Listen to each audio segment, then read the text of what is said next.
सबसे बड़ी खबर दोस्तों, मैं बता दूं कि पावर स्टार पवन सिंह का नया पोस्टर आप लोग के बीच एक लॉन्च हो चुका है। ये यसी फिल्म से आप लोग के बीच लॉन्च किया गया है। उसी पर आज हम बात करने वाले हैं। आपका स्वागत है हमारे चैनल में। लास्ट तक वीडियो देखते रहिएगा। अगर नए हैं तो हमारे चैनल को सब्सक्राइब जरूर कीजिएगा ताकि कोई भी भोजपुरी खबर आपसे छूटे ना। तो मैं बता दूं यसी फिल्म से आप लोग के बीच एक नया पोस्टर लॉन्च किया गया है। जिस पोस्टर पर गाने का नाम होने वाला है मर्द हई भोजपुरिया। बहुत शानदार गाना। ये पवन सिंह और प्रियंका सिंह का ये गाना होने वाला है, जिसको लिरिक्स दिया है झूलन जीत ने। या ये गाने को लॉन्च किया जाएगा कल आप लोग के बीच।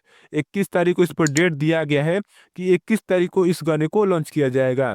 और इस पर लिखा है कि 2024 का ये लोकगीत होने वाला है। तो मैं बता दूं कि ये आप लोग से सब झूठा झूठा ये सी फिल्म बोल रहा है।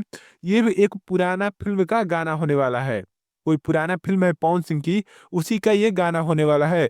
जो उस उन्होंने इसी फिल्म ने इसका पोस्टर नए तरीके से बना दिया है। लग रहा है कि ये नया कोई गाना है पवन सिंह का जो आप लोग के बीच आने वाला है। मैं बता दूं ये पुराना गाना है, जो एक फिल्म का गाना है, जो आप लोग के बीच आएगा। इस पर लिखा है 2024 का लोकगीत। ये 2024 का गाना नहीं है दोस्तों, ये पुराना गाना है। ये इन्होंने ऐसा ऐसा बनाकर वीडियो कहते हैं या कर लीजिए पोस्टर बनाकर ये ऐसा करते हैं कि व्यू लेते हैं, सब्सक्राइबर बटोरते हैं ये सी फिल्म वाले। ऐसी वीडियो देखने के लिए हमारे चैनल को सब्सक्राइब जरूर कीजिएगा। धन्यवाद आपका यहाँ तक देखने के लिए।